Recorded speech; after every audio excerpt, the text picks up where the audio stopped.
तर राज्यात पुढील 5 दिवस अवकाळीसह गारपिटीची देखील शक्यता वर्तवली जाते। राज्यात कमाल तापमानाचा कहर कायम आहे।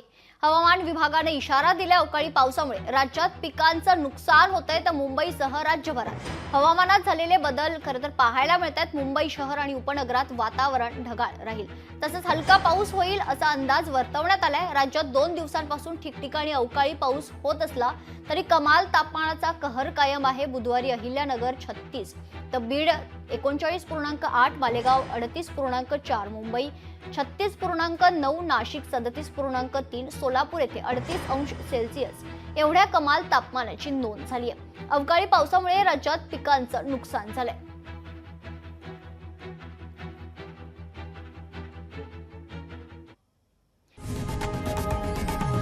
लोकशाही मराठी ऐका, पहा, जागरूक रहा।